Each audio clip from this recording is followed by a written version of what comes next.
The Boris Johnson burka debacle continues, and Boris Johnson has refused to apologise.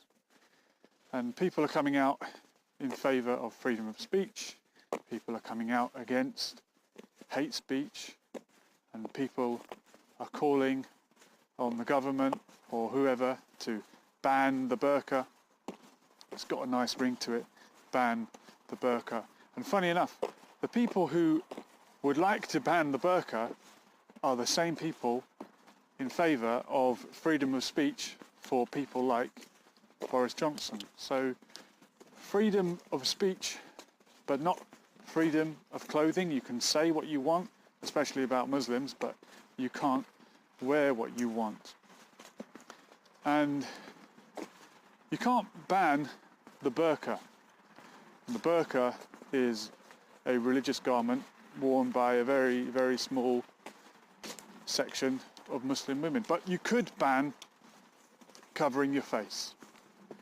If you really wanted to, you could ban covering your face in certain places. You could ban covering your face in government buildings, as is the case in many Muslim countries, as is the case in Mecca during the Hajj. Women are forbidden to cover their face during that religious rite, interestingly enough. But I think it comes down to people not wanting to feel that someone else, especially Muslims, has a right to do something or is getting away with doing something that they can't do. And I saw a meme on Facebook with a picture of a motorcycle helmet, and it said, if I can't wear this in the bank, then you shouldn't wear a burqa in the bank. Now the question is, why would you want to? The only reason you want to wear your motorcycle helmet in the bank is, number one, because you're robbing it, or number two, because you just want to make a point against Muslim women. If you really did have a religious reason, or if there was a religion that required people to wear a motorcycle helmet, then you know what? The bank would probably let you wear it. They probably would. Just as it is required by law for people to wear a motorcycle helmet when they're riding a motorbike, or to wear a crash helmet when riding a bicycle, but that requirement is not applied to Sikh men who wish to wear the turban. And if you want to be completely black and white and literalist, yeah, that is unfair.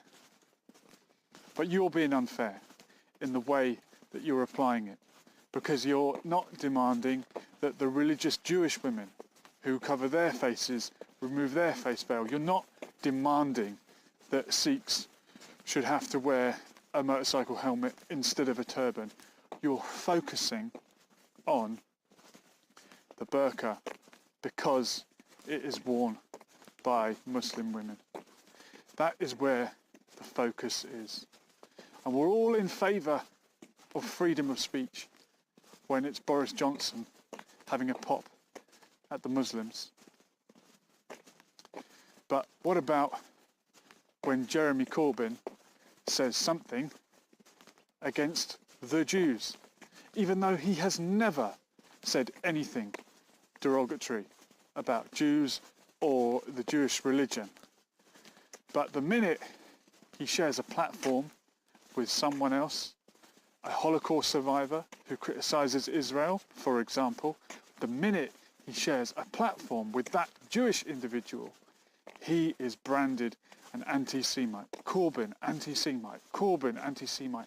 That is the mantra. So, there's a lot of double standards going on. A lot of double standards.